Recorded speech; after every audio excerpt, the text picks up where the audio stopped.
Happy Wednesday, everyone. It's officially Wind Down Wednesday, where we interview some of your fave influencers, artists, celebrities, and so on. Hey, Dawn! My special guest is already in the building. The magnificent, the beautiful, the also very creative Dawn Rishad is here with us today. And since my guest is already here, we're going to go right into it. I am interviewing the amazing Dawn Rishad today. She's going to come in, talk life, music, business, art, craft, culture, and everything with us for the next hour. Before I get her in here, let me give you guys a little background of Dawn. So Dawn has been one of music's most distinctive voices and songwriters since 2004. As a member of Danity Kane and the Diddy Dirty Money, releasing the cult R&B classic Last Train to Paris. However, it's really her solo artist that has really soared. So across 3 solo albums, Dawn has honed a style of music that she describes as genderless, colorless, and genreless. Her music videos are second to none, with outfits and choreography reflecting the marriage between music and the body that is so vital to her music. So Dawn is here. Let's get her in. While you guys are checking in, what is some of your favorite Dawn songs? We're playing Slim Thick, which is one of my newest faves. Hello, hello. Hey! Wanda! What's up, boo? You hear that Slim Thick in the background? I see that. Hey, she said she's from Haiti. Hey. Say. Hey, I miss your face. I know, I miss you so much. I'm so happy. Oh, thank you, love. You know you are as well. I was like, when you said yes, I'm like, yes. Yes. Yes. So hey, thankful. Everyone's saying hello. I'm like, let everyone get their hellos in there. What's good? Don, thank you so much for being here with us today. I'm so excited to talk to you about career, life, music, culture. Yes. So what have you been up to during the quarantine? You look good, sis. You look good. Thank you. I'm actually in New Orleans because my mom had some surgery and I wound up staying here. So I've been here for like 4 months. And in the process of that, I've been building my business, Papa Ted's, which is it's the first ever eco-friendly sensory experience in New Orleans. So we do vegan. We do vegan sandwiches. We do organic snowballs. We do sustainable art. And it's all like we've been trying to like maneuver during the pandemic. So we've become a delivery and we've been like doing things. And so it's been really cool. I've been trying to figure it out while I'm in New Orleans and also finishing an album. Yeah, so literally it kind of slowed you down, but it also gave you an opportunity to work on some of the other stuff that you needed time to work on. Exactly. I'm trying to make it work. I'm a hustler. I'm gonna never stay still all day. So how's your mom doing? You said your mom had surgery. How's she? She's good. She's 4 months out of 3 months out of knee replacement. She's in rehab, and me and my dad have been kind of being her coach. It's been difficult for her because my mom had both her legs broken as a child. She's bow-legged, like severely, and was a dancer and everything. And the doctor was like, I don't even know how you're walking, but my mom is just a beast like that.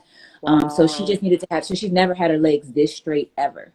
So this is the first time she's like having actual like flexibility to like a 90-degree angle. So it's been really interesting to watch her like maneuver as a dancer with that kind of process. Oh, nice. So happy to hear she's doing good and her baby is home to help take care of her. So yeah. Okay.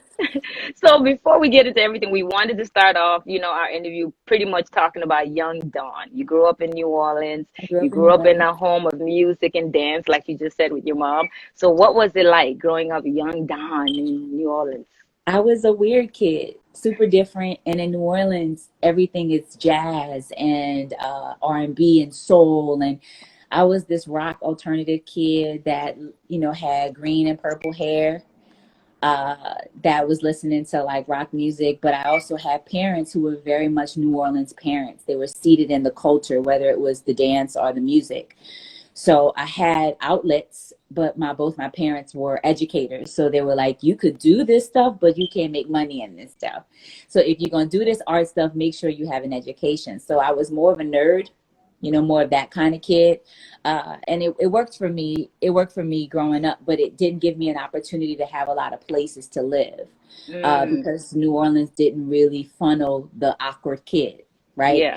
You could be talented. The artistic kid works, that all works. But if you're like listening to alternative rock music, if you're loving anime, at that time, being Black and being the awkward girl wasn't necessarily celebrated like it is now. Right. So my outlets became music and dance, because those were the things that I felt like I could truly be myself, but like, have an outlet to be able to do the things that I wanted to do. So growing up, me was kind of like a very awkward, very lonely journey, because I just kind of had my own idea of what I wanted to be, and it did not fit in with any of the things that kind of operated in New Orleans.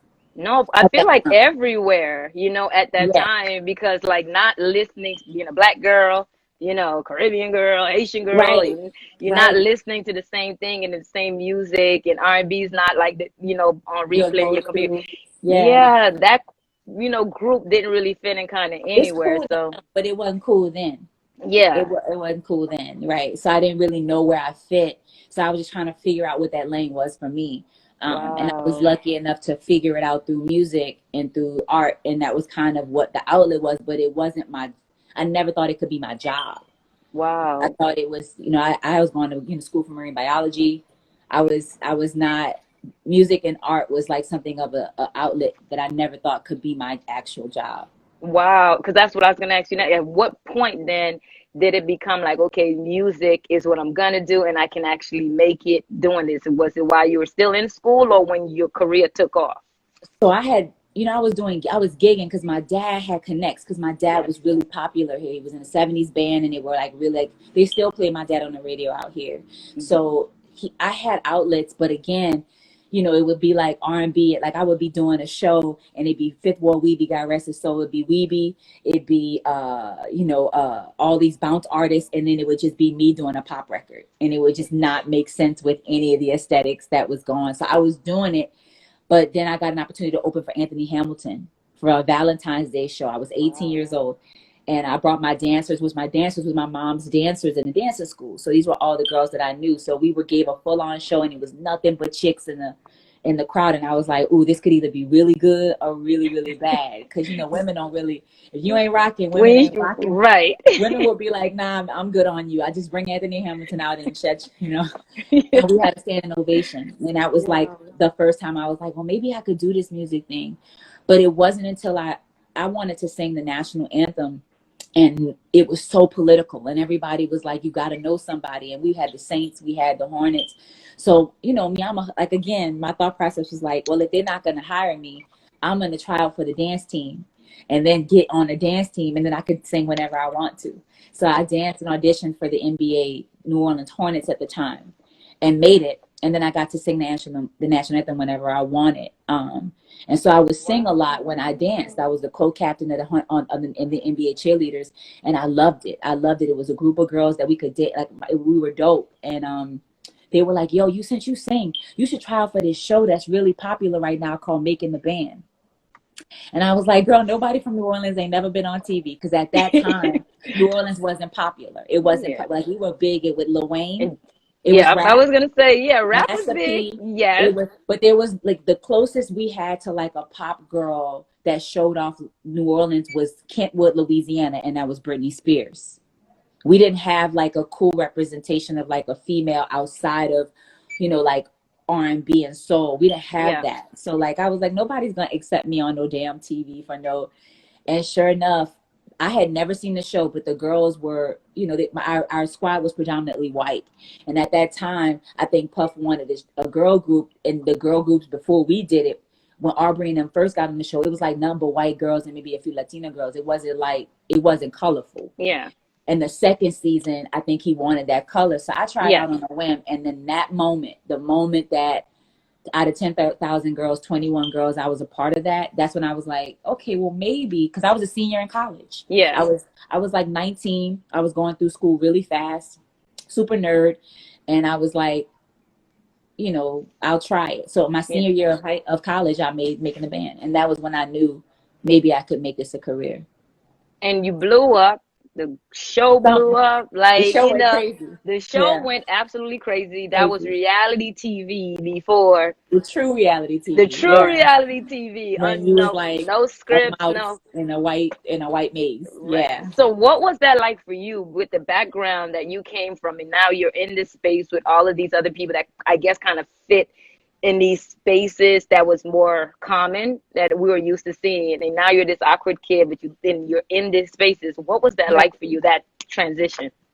I don't, to be honest with you, like that was, you have to look at it from a like I came from a city that our city we're a beautiful city, but we have never had a lot. So I looked at it like every day was my shot. So a lot of times I was kind of like, I knew what I wanted, and I knew at the time that I had never seen anybody from New Orleans get this opportunity. So the pressure for Yeah. me was make my city look good, make my family look good. You might not get this shot. So every day was like, get at it, get at it. Yeah. So it was like very much, I didn't have the ability to have like a cool person. My personality was like, let's get it. Yeah.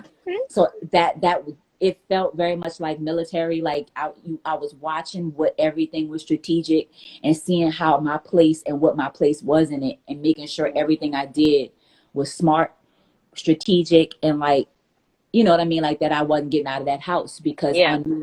I knew what it was. I had no idea about the reality TV shit. So my hair was busted, face was busted. Like I didn't know the other You side of came to it. work. I came to work, nappy Yeah. hair, different hair color and all. It was like, New Orleans, stand up. Yeah. I'm gonna leave this place, and I'm gonna make sure, like when I leave, that I represent it right. And Yeah. every day you would think you'd get cut, and then you'd be like, okay, I got another day. But we Yeah. didn't get to sleep. We didn't get to that was when reality TV Puff used us like guinea pigs, and it was like he never cared if we slept, ate. It was It was a it was numbers about the game. show. It was about Yep. the show, yeah. And Yep. so and we were a part of something else. So like Yeah. caring about our feelings, caring if we cute, that shit wasn't a part of it. Yeah. And it was very different than it is now. I think if a lot of the shit went down now, it would be a different game, because a lot of the things that were said to us, a lot of the things that it wouldn't flew with social Yeah. media present right now. Yeah. Yeah. I saw a Yeah. clip the other day that went viral of her American Next Top Model, and Tyra made a statement, to one of the girls Yeah, about her gap, exactly. right? And it Yeah, was that. crazy because I remember that episode, and I don't remember like at that time being something that was like so cared about. And then the clip resurfaced, and everybody's like, "Tyra, you suck. How dare you tell her But it was to a fix different her time. gap?" It's a different, but you know what's real? Most artists in that time, like beyond us, like past us, like when we talk about Whitney and those artists, they were told wild stuff too. Like, we don't know, like it just wasn't, we didn't have social media to show a light on it. A lot of that shit was out of pocket then. Yeah. For us, we didn't think it was out of pocket. We knew shit wasn't right. We knew like we were being told like lose weight, gain weight, you fix your hair, you shouldn't step out if your nails ain't, like just shit that like. But for us, it was opportunity. And so we knew shit was out of pocket, but we also was hungry. Like for me, I had a choice. It was, especially after Katrina, when he brought us back, especially after we was homeless, I didn't have the ability to be like, you know what? That's not right what you said. So I'm going to leave this deal alone and then go. It was like either you feed your family, or you deal with the craziness. And that was kind of like the dynamic. And we had to do it in public. Yeah. And that was kind of wild for us, because we didn't want motherfuckers to know we were fighting.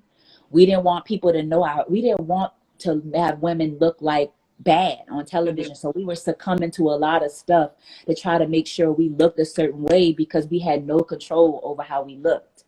Like it was a wild experience, because I think now that wouldn't have flew.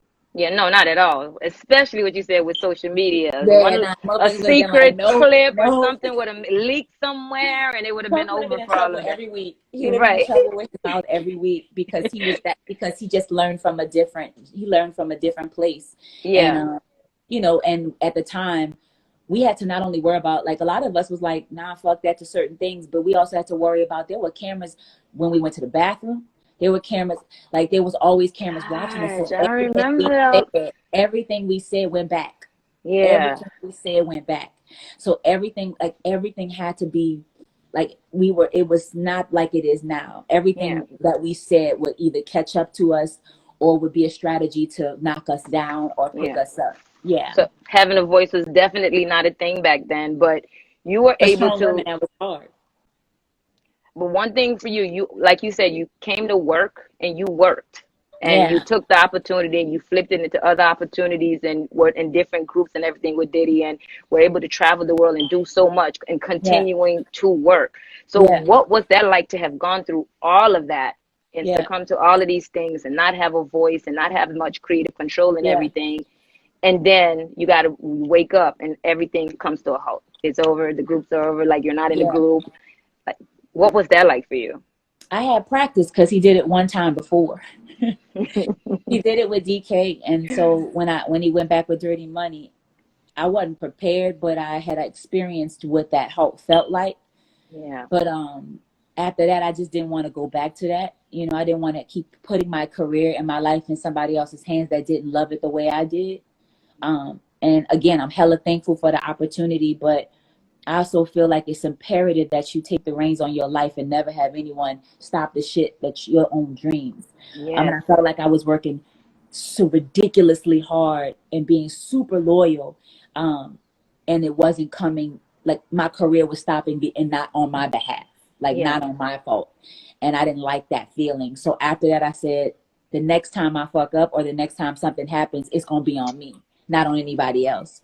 So I decided that if no one wanted to believe in me the way I believed in myself, that I would go hard if I got the opportunity. And so after that, when it went to a halt, I decided that no one would halt it Mm. again but me.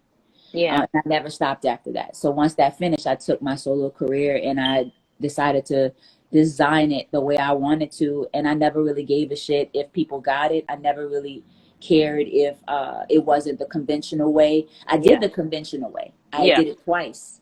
I trusted the system twice, and still it didn't work. So people kept saying, "Why don't you do R&B or why don't you?" I did those things, and they still didn't come out the way that I would have wished them to. I would have still been in those two things had it not stopped. So now it's my opportunity to be who the fuck I was from the very beginning and see if that works. And Yeah. it did for me. It did for me, and it helped open my eyes to a lot of things: my culture, my heritage, me finding out about my Haitian culture, like really embracing who I was on a spiritual level, and use my art to push the diaspora forward, to push the Yeah. Black culture forward. Like everything that I do in my music, though it may not be R&B in the conventional way, the message has been for the power of the Black person, and especially the Black female. And for those who have followed it, and got past the idea that sonically it isn't maybe what you like, they will see that I've been consciously pulling the power of the Black woman and the black queer and the LGBTQIA plus, pushing that agenda forward constantly. And that's been something that I've always wanted to do, and now I have the ability to do. No, you've always been like really like your career's always been this roller coaster of high highs, and then when it's low, it's low low, and then you Hella see low. it just do this, That's but me. right, but we don't see you where you see the headlines, you see the news, you see the comments, you see the rumors, you see the different things, but Yeah. when we see you, Yeah. you always look like I got it, I'm in control, I'm aware, I know, but Yeah. where do you get this confidence from? Uh, yeah, I got a great foundation. My family's really great. I really do. But to be perfectly honest with you, I've got it from failure. I've learned Mm, to be okay with fucking falling apart. And a lot of that has to do with the fact that you guys saw us, we didn't, like, you saw us horrible. Like, you saw me yeah, at my worst. You saw us lose our jobs on national television. You saw me go through Katrina and be homeless. You guys kind of saw our life. So I've never been afraid to be completely open about trying shit. yeah, I don't, like, I'm not the artist that's like, I'm going to be perfect for you and look sexy and perfect and be perfect. That ain't who yeah, I am. I'm the artist that's going to try shit And sometimes it's gonna hit, sometimes it's not, but I'm gonna be fearless with it, because to me the only way you can grow with your artist or grow with your fan base or grow with your movement is if you try new shit. Who wants an artist that keep playing the same fucking music Yeah. every day? Yeah. Like, I don't want an album that's the same album every time. The greats that I love, they never did that shit. And so for me, I get that people want you to keep, like, I remember somebody said to me, Dawn, like, people would like you if you kept the same hair color, hair, just the same hairstyle. And if you think about it, on the come up of Beyonce and the come up of that time, Kelly Rowland, right? When Yeah. Kelly had With Kelly the rocking that short hair, yes. the moment she got her long hair, it was like, nah, bitch, put that short hair back in. Like, Yeah. as if a chocolate girl can't live her own life and go some different places. I always thought that was interesting. And but then you had an artist like Rihanna, who could have 800 different, every album she had a different hairstyle, and we were cool with that. We accepted that. And I thought it was interesting that the fairer black girl could be accepted, but a darker girl was told, nah, keep that shit Yeah. steady. Another applaud to Rihanna is that Rihanna also said, fuck y'all, I'm gonna do what I I'm want gonna to do. do me. Yeah. And I loved her for that. And I'm just saying, Right. I always felt like that was going to be my journey. So I just never believed in, okay, since my hair is this one color, I'm going to keep this aesthetic and hope you guys like it and keep the branding. And that's what Yeah. they kept telling me. Keep branding yourself one way. Somebody Yeah. said, I would like Dawn, but she just like all over the place. But nobody says Rihanna's all over the place. Rihanna has a different sound every album, and we fuck with it every time. I think we pick and choose who we decide to let be free and who Yeah. we don't. And I never cared. So for me, the failure was okay, gave me the confidence. I never cared if people thought that that shit was gonna be dope. I wanted to make art that fed me, and for those who related to it, that was Yeah. motherfuckers that I was talking to at the Yeah. time. And to me, that's everything in art. You don't look at a painting and everybody love the same painting. Some people could think that, you know, what God, what Basquiat does is messy. Yeah. They don't consider that art, and other people can look at it and say that's But it's not. incredible, It's that's not for right? you. Then it's not for you, right? So Right. it just depends. Like I just feel like some people fucked with Grace Jones and they fucked with her visually, but they never really got into her music. They didn't think that she made great pop records. Some people will say Yeah. she's an icon visually, but she's not an icon sonically. Other Mm-hmm. people will say differently. You know, you choose your poison and you go with it. I'm an acquired taste and I'm okay with that. I'm in a quiet taste, and I'm okay with that. I Yeah, love it. That's bars, sis. yeah, Bars. yeah. No, that's just real. Yeah, that's just real. That, yeah, Yeah. I love it. You spend the last 6 years independent artist. So you release a trilogy of albums. We have Golden Heart, Black Heart, Redemption Heart, but New Breed, which is one of my yeah. faves.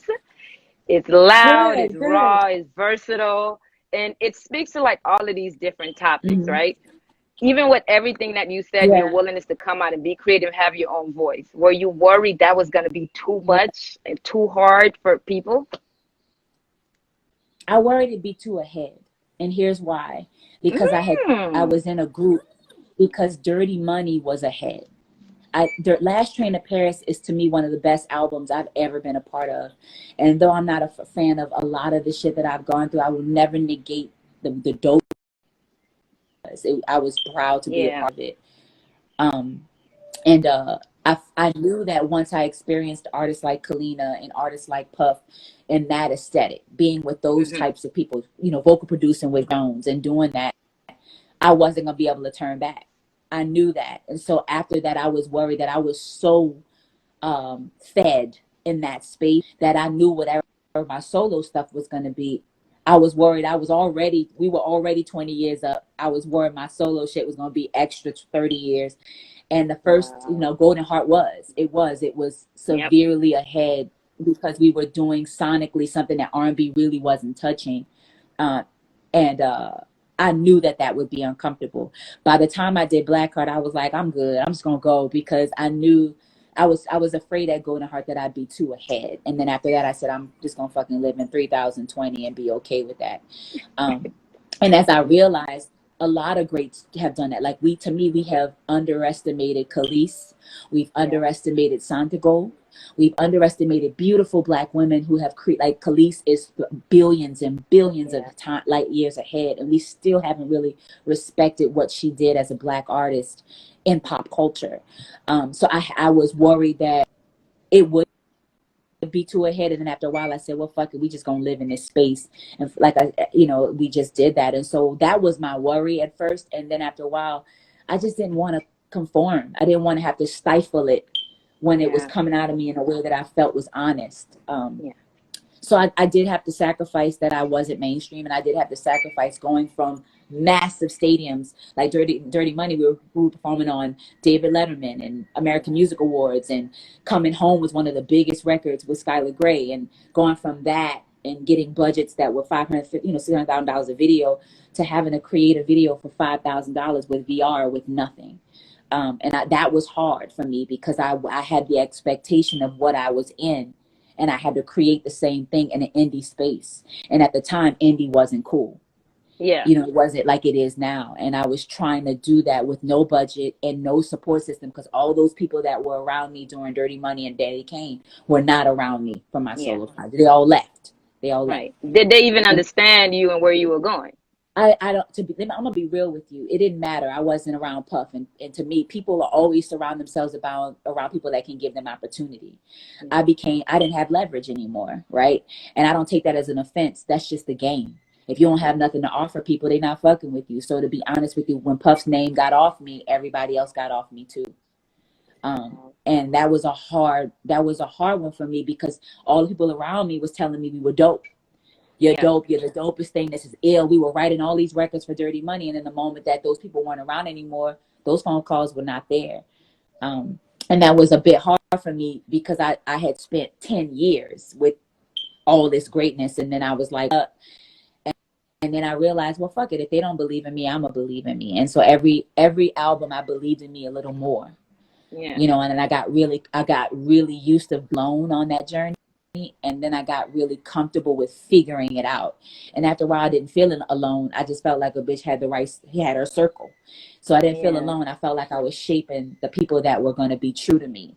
And it reminded me of the cult followings I used to love with the rock bands that I loved growing up. A lot of the bands I loved growing up, they weren't huge. They had a cult, but that cult was faithful. And I'm starting to become the artist that I would have loved when I was a kid. Wow. I love that. I read somewhere that by the end of New Breed, someone stated in an article, by the end of the New Breed album, it became clear that the New Breed is about the woman New Orleans helped her become. So who is that woman now? Yeah. I'm a woman does everything with purpose. And I'm unafraid to do that. And what I mean by that is I don't just create the art. I am living it. And I think that's something that was imperative for me. New Orleans has shaped multiple artists. I'm so proud of the city that I'm from, but we are also a people that don't know where we come from. We are so mixed and so jumbled with all of these, slavery and the white men who came and raped our Black women, and the Native Americans who were already here, who taught the black slaves the feather. And because they didn't speak the same language, they taught each other the feather, to sew, to dance. And that culture of the Mardi Gras Indian became the culture of my city. And what you found was people who were ostracized, like Haitians who came, like, again, my people come from Jacmel.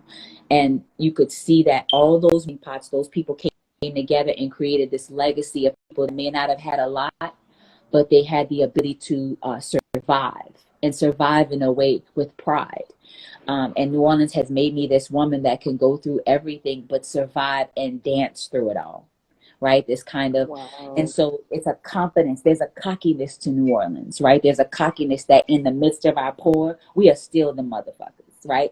And I love that, right? Because we don't lead with our wealth of art. And that has become our emblem. And that's what New Breed was a level of saying, not only am I from New Orleans, but I'm a woman from New Orleans. I'm a Black woman from New Orleans. And so that states that women can be kings, because to me, when I see a Black woman and what she exudes, I don't just see some partner of another, like a kingdom where she is a partner of something. I see her leading it. I see her being it. And that is what I've known Black women to be in New Orleans. That is what I've known the queen of New Orleans the queen of those Mardi Gras Indians, what I've seen them be. And it's what I aim to be as an artist, is someone that has led a movement where she wears her castle as a crown. I want to wear New Orleans as a crown. That is something that matters to me, and I wasn't able to do it because I lost everything in the prime of my career. And I always thought it would have been beautiful in the prime of my career, that I would have been living in my city, been able to do what Chance did for Chicago, what Jill Scott did for Philly. Like, I wanted to be able to man whole New Orleans like that, and I didn't get to do it because we were homeless. So now is my opportunity to step up and say, New Orleans is progressive. We can be this futuristic sound. We aren't just jazz. But I could sit with the electronic kids. I could sit with the pop culture kids and create something that is in 3020, and be a Black woman to do it, and it not be this odd idea. And so you have King Creole, which I love, in your bio, but use Creole, Creole, but you have another element of Creole in your life, right? Which is the Haitian Creole, right? So a year and a half ago, well, one of the things that you've always done, and even now, like you said, it's so important to you to include New Orleans, in your music and what you're representing for New Orleans. But a year and a half ago, you went with us to Haiti, and that was such a big thing for you. Like, you were excited about that. You were on tour at the time. We weren't sure if you can even make it. They were scheduling stuff. I had been to Haiti prior. I had went with Haiti Partners, which was a charity. I went 7 months after the earthquake. I went to Haiti, and I fell in love with it. I had done a charity documentary about the parallels between Katrina and what the earthquake was. But I felt like I hadn't seen it the way I wanted to see it when I saw it, how you were doing it. And when I tell you, last year, that was to have all those women and to do what you are doing for Haiti, Wanda, is amazing. Like, what are you doing for those girls are amazing. And it was an honor to bring tech to that school for those girls, to see how beautiful they look. And they looked like me. And that's something that, again, if you know my journey, I'm the first to really dig into my Haitian culture. My great-great-grandfather was murdered because in the time of slavery, he spoke French, and he was a magician. And because he spoke French and English, they killed him because he was too educated. He spoke different languages, and they murdered him. So my great-great-grandfather's name was Francois. He named his child Francisco out of fear. And then he named his son Frank. So they took away that culture each time. And so it wasn't until my brother, he just had a son, and his son is named Francois. He and I are the first to really go back and really dig into what was taken. We didn't learn French. We didn't learn Creole. Yeah. We didn't know anything about anything beyond we knew our heritage was from Haiti. Yeah. So then I did some digging and found out Jacmel is where my ancestors came from. And I took it upon myself in the last 3 years to go to Haiti myself and to really connect and learn something that was not exposed to me. And I'm telling you, I'm so grateful to you, because that was such a beautiful experience. And it has been my goal to continuously do things like this, to get to learn my culture, because I am the first out of my entire family to really try to do it. Wow. And that's so many stories for Black people. Yeah, and it's crazy because I remember I didn't know that about you at the time. I remember when I placed the call, and that was so quick. I hadn't even explained it, and what you were like, yes.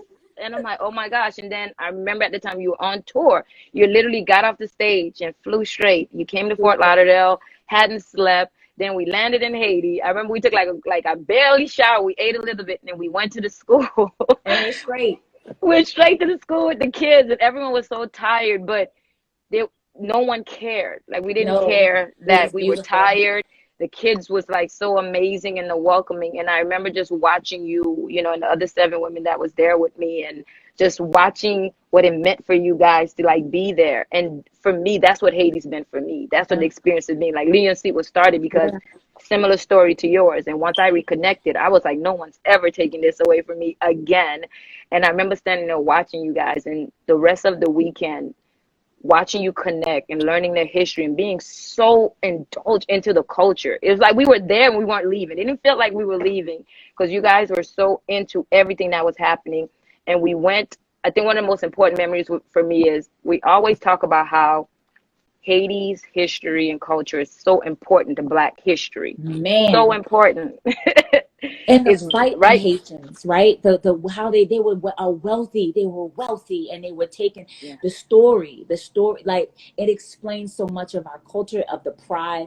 And it, when I tell you, it did not shock me that there were so many Haitians that came from Haiti to New Orleans, and the connection. When I started to do the research, I realized it makes so much sense, because like that Mm-hmm. cockiness that I speak of in New Orleans, you, Yep. when I tell you, 7 months after that earthquake, on the Sunday, I had not, they had nothing. It was gravel. And they made sure Mm-hmm. that they dressed up to go to church. And they went in their Yeah. finest, and they walked in the dark. And it was Yeah. pride. It was pride, Mm-hmm. because with nothing, I'm still gonna go see my God. I'm still gonna go see my journey. I felt that. I felt that and Yeah. understood that. And I thought it was, I was honored to see it, but I also saw myself. And I realized in that moment, like, shame on whatever experiences Black culture has, our ancestors have experienced, to stop them from teaching the culture to their children and their grandchildren. Because now Yeah. here I stand telling my father more about his ancestry than he knows from his own fathers. Yeah. And I think that's wild. And so it has been a journey. But again, like you said, when I said I spelled King Creole, the wild thing is, in New Orleans we have our own Creoles, Yeah. and the Creole is something very different. It is not y'all, what you guys is the truth of what it is. We have created this based off of the mulattoes and the mixed culture that we've had in New Orleans. But again, I find it interesting that these bridges parallel to each other. Yep. My mom's Yep. side is Cajun Creole, New Orleans Creole. My mom's side Yeah. is Cajun, and then my dad's side is Haitian with Creole. And so it's an interesting dynamic that they would meet each other, that that culture would mix the way it did. But Yeah. that's why I have King Creole on my Instagram. But it's Yeah. also interesting to me that there is so much of it in our culture, but it's not taught to us, and we have to find it. It has been a beautiful journey meeting you and seeing that experience. It was one of my best experiences with all those beautiful women, to see all those women of Haitian descent, to be around and to teach each other, and some who spoke fluent French, fluent Creole, and others like me who were just starting to learn. And there was no judgment. It was just beauty all around it. And I thought that that was such an honor. And ever Oh, since then, I've been learning that journey as I go. I love it. And I'm so happy to hear that, because you said that when you left, you was like, listen. And when I saw you when the Slim Thick video, and Man, I told you I was coming. I told you I was like, I got, and then I'm got. you did. And I'm that coming. was so amazing, because a lot of people are like, I didn't And you know know what? I didn't Don want was to do Haitian. it I when didn't know I really, Don was Haitian. yeah. And I wanted to wait, because I just felt like it would have been so disrespectful to do it too early. I wanted to have gone to Haiti a few times. I like, because I'm not where I want to be with my culture. I'm still learning, but I still wanted to be able to say, I'm starting to put it within my art. I don't do anything within Yeah. my art without purpose. And so I wanted to make sure that I could at least say I had been, I had Yeah. spoke, I had helped, I had been, I had been a part of it before I could even, and it's even this much in the song. It's not even the Yeah. whole, like, even that, just that is a little, because to me, I have to earn the right to truly, go full throttle. But I wanted to start putting that in my art, because it's something that I'm learning and growing with. And again, it's always respect to your heritage. Every time you learn a little, you say a little, but I never want to Yes. speak too forward without learning more. And so again, I'm learning to speak Creole. I'm learning to uh, more about my heritage, what I can eat, the cuisines, the choices, the Yeah. what's a language, like all those things. And it's a lot because I'm older doing it, so it takes more Yeah. time. But I was hella proud of that moment. I really wanted to make a record that was like, yo, I'm in the building. Yeah. And I'm proud. And I'm proud. Yeah. But also with No. respect. Also with respect. No, I mean, it's great, because I tell people now, like exactly what you just said about embracing our culture. A lot of us are still finding ourselves, and a lot of us have all these different stories why we're not connected to, this part or that hyphen part of who we are. And it's not just Haitians; it's a lot of other Caribbean people. It's a lot of Black people too that are connected to a lot of things that we don't know. And there's all these stories behind it. And a lot of times people are so quick to judge and say things and just throw all these things at you, but they don't know our journey. They don't know your story. They don't know where you are in that place. And Yeah. I think just being able to create spaces to where you make it okay to where you are, and that's fine. But as long as you're Be who you willing to learn and you're willing to are. Mhm. explore, that's it. That's enough. Yeah. Yeah. And And I'm okay with, like, I've been so used to negative that I could take the bad stuff with it. But for me, um, like, it was about, again, like, learning. I don't ever like to state something if I'm not in the space. And so for me, it was yeah, important to visit, to see. When I, like I tell you, I tell everyone, when I went to Jacmel, when I was so stunned that it was so much like New Orleans, the French Quarter, like the yep, design, yep, because of the French colonial aspect of things. And it blew my mind. It blew the sugar cane, yeah. the farming that The happens in Jacmel, homes, because it came this massive yes, field, the homes, like, it was yep, like wild for me. And I was like, okay, I get it, I get it. And so for me, I had to see that. And it's crazy when you're 2, 3 generations of not even knowing, yeah, and then going back and seeing so much of your culture and realizing that, you've been behind this whole time. So I'm playing catch up, yeah, but it's been a beautiful journey for that. And I will consistently be, you know going back and forth to Haiti, because I just feel connected. It feels good there. And it felt good. Like, I travel a lot of different places, but it will never feel like what it felt like with y'all in that space, with those beautiful girls at that beautiful school. And to know that most of those, when I heard the statistics that most of those girls going to be selling toiletries out of their yeah, houses, if they're not going to school, it rung true to the reality that it's up. We gotta go back and give back. We yep, gotta, if that's the only way we're gonna grow. That's the only way we're gonna. And I feel like it would have been shame on me if I would have just knew this about myself and then didn't take the reins, like, didn't figure out how to make it make sense. So literally, without my dad, still has not been to Haiti yet, still, and that's his culture. So I went before him.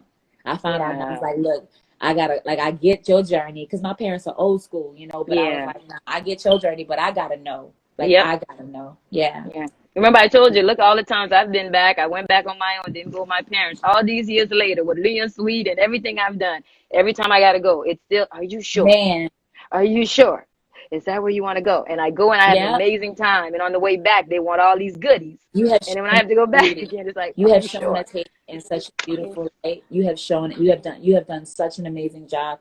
And I'm super honored to know you. I'm super honored because to me, if it Oh, wasn't for you, I would not have even gotten an opportunity to really delve deeper into the culture like I have. So it's been really, really, and you being a Black woman, and just the idea of what you're handling, because I know what you're handling on the business side of it, that entails. And it's really a blessing to watch what you're doing when you have so many naysayers, and it just proves yeah, that, again, the power and the resolve of the Haitian woman is quite beautiful. absolutely. And talking about women, Black women, and being able to change and create change in spaces. Now, even in the music industry, we're seeing the awkward, the creative, the unconditioned is becoming more popular. You have women like Lizzo that's like, Yeah. I will not be Yes. branded. You're not going to. Seeing that right Beautiful. now and knowing you've Beautiful. done everything that you've done and the voice that you have, do you feel like you had a lot to do with that? I don't look at it like that. I feel like Mm, I'm just like, there's a lot of women that had a lot to do with a lot of shit, right?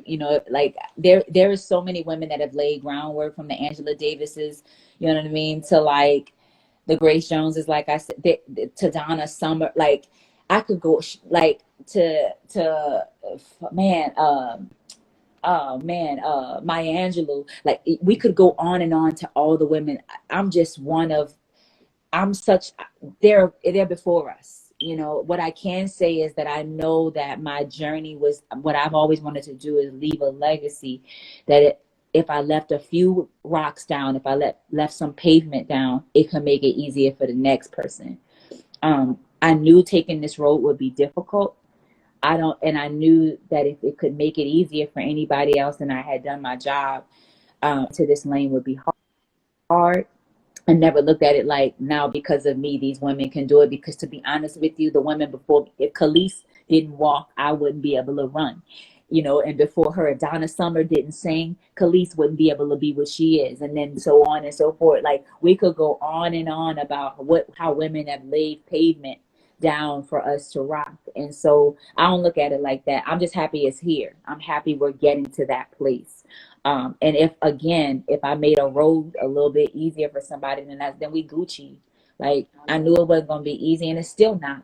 It's still not, because even though we're laying the foundation, we're laying it in certain places. Like, we, Lizzo and Doja Cat and all those beautiful women are still in hip hop. We're still in a black stereotypical idea, and that's one thing. But a black woman residing in dance and pop and electronic is still non-existent. Still non-existent. When someone like Adonna Summer, who paved the way, we still choose to say, when Beyonce puts out a record, we don't put her in pop, we put her in an R&B contemporary category. When Rihanna does a record, we're still putting them. So again, we're moving, but we're still choosing to call black women who do beautiful things, urban. And so for me, my true dream is that when we do country, when we do rock, alternative rock, we had a beautiful artist called Fifi Dobson that we never gave the love of the alternative girl that did some really incredible things. We had another group called Skunk Anansie, where we had a black lead singer who was exceptional. She had a bald head, beautiful black woman in rock, and we really didn't give her view. And that she's still an artist, but incredible. So until we can start showing that world in other lanes, we still got some work to do. So though we're doing okay, my dream is that, like, I've been pushing the envelope. I'd love for a black girl to be nominated for a Grammy in electronic, in dance and electronic. I would love to see a black girl in rock, in heavy metal, in goth rock. I would love to see another lane for us to shine and not be the alt girl that's indie, but she's indie in the alt space in which we choose to put her. That's the lane that I'm hoping for us. And I think someday we'll get it, but we're starting off really good right now. Having Lizzo, having Doja, having Rico Nasty, all these bomb ass beautiful women doing exceptional things is always pleasing to me.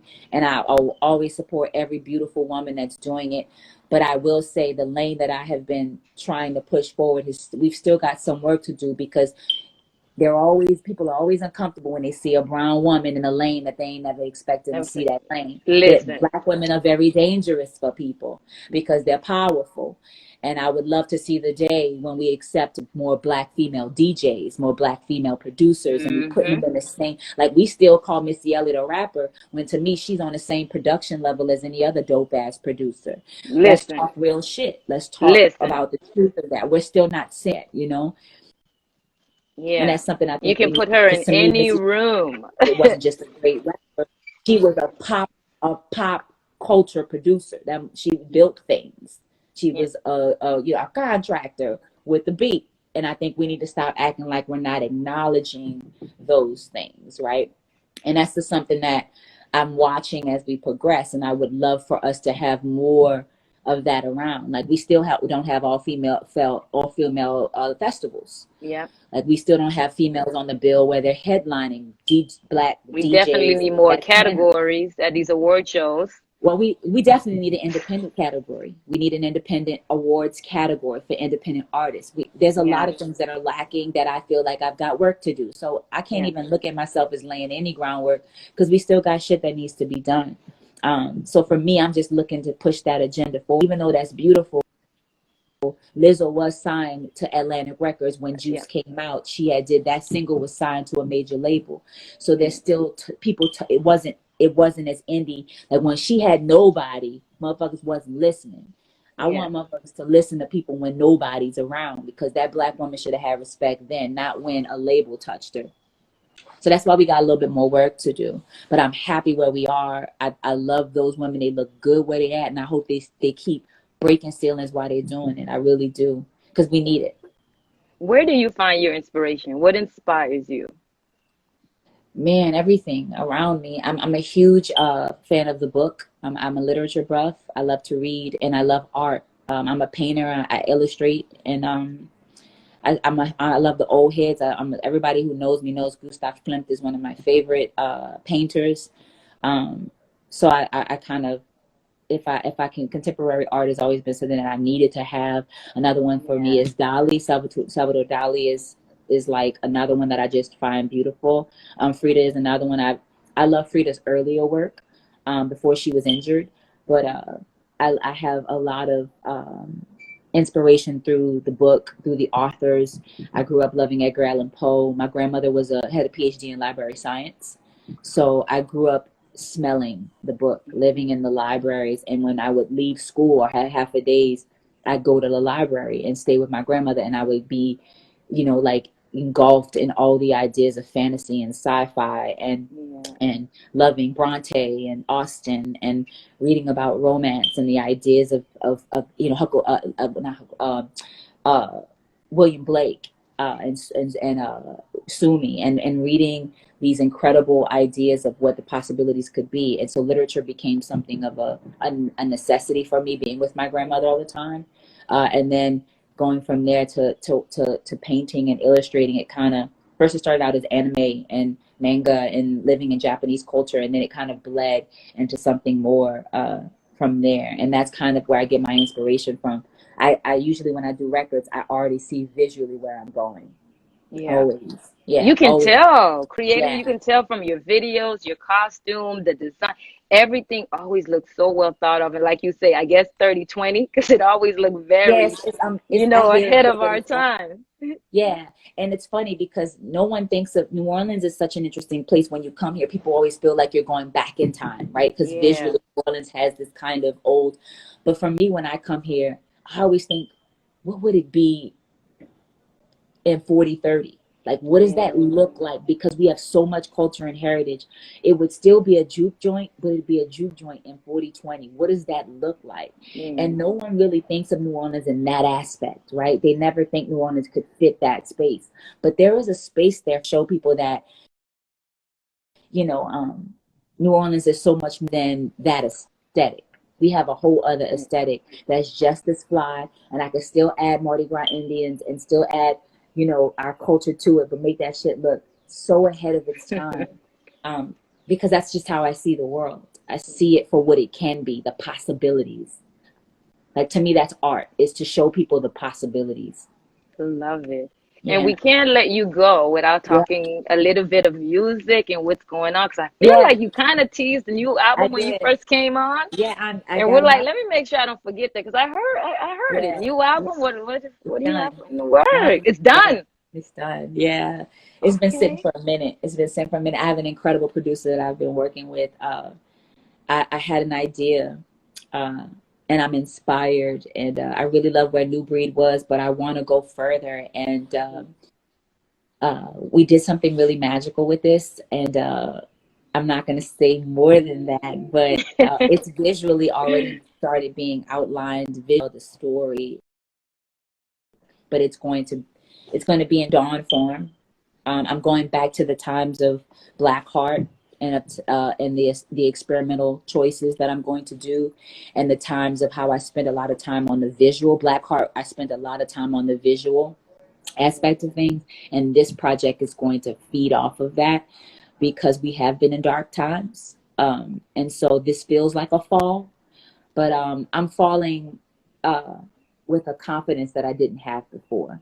Oh, I love Right? With it. Blackheart, I was afraid to fall. This fall is I'm cool with it, right? Like, so I'm gonna just ride it. And so this is a fall that's a ride. And so it's going to feel really, it's going to have essence of that, but it's way more mature and way more beautifully connected and cohesive, but in true dawn form. So I'm really proud of Everyone it. is Don't know literally. when I'm going to release it. Ah. I don't know when I'm going to release it, but it's coming. Yeah, I'm going to take my time with it. It's done though. It's done. But to the outlay of it, how I want it dispersed, that's always big for me, because using tech and being cool about the way I deliver the package, like my last bread, like Redemption, I did it on a USB with VR. And then with New Breed, it was like we did a cassette tape and we played homage to New Orleans in the old fashioned vinyls. So again, every time we do something, I kind of want to do something really funky. And I also want to be able to, I kind of missed out on the US tour this time. So I really make sure the quarantine and everything is done so that I could create a nice tour with this project. Oh no, I absolutely love it. If you got a chance to look at the comments, everyone's excited. They're like, People are like, are you ready? It's time. Like visually, already Let's can't even begin to imagine what crazy. visuals are It's going to look crazy. like because It's crazy. you've had time to It's sit crazy. down. It's crazy. You've been home. You've been in New Orleans. You've been sitting down. Yeah, So yeah. yeah, this is I going to got, be I got friends, exciting. and I've also reacquainted New Orleans artists as well. So like, there's a lot of artistic collaborations with my favorite artists in New Orleans. Like, I'm pushing them to go someplace else, and so this is a lot of fun happening. And with my business, with Papa Tay, what it Yeah, is, because Papa Tears is also a filter for artists to come in. It's a yeah. hub for all the artists out here to like get together. I've been networking with some amazing people, so I'm really excited to. This one's gonna be fun. No, I'm It's very excited. fun. And because I don't want But Instagram to that's why kick the us out. hair is We're almost at red. our That's why hour the mark. hair changed. Okay, okay, okay, okay. No, I'm like, 'cause I don't want Instagram to kick us out, because we got like 2 minutes left for our hour. No, we But good. we have Okay, go to ahead. ask you before you leave, what is one thing that this quarantine has taught you that you didn't know about yourself? I know how to be alone.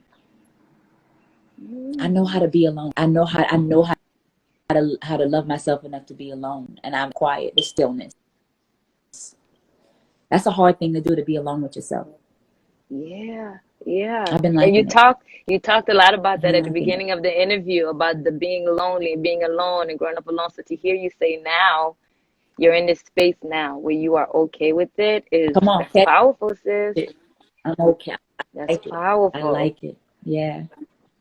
Thank you Yeah. so You much. caught it. It's always a pleasure talking to I you. love you. I'm like, You are a I wanted queen. so bad to I bring our love you. poolside and our Haiti poolside chat back to this live. And I'm excited to have been able to share it with so many of your fans and people that love you and support you.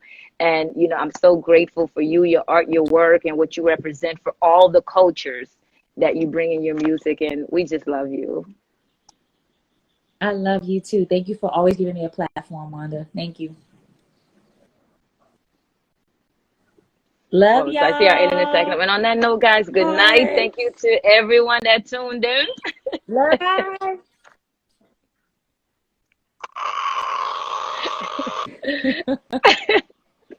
Good night, Love you. everyone.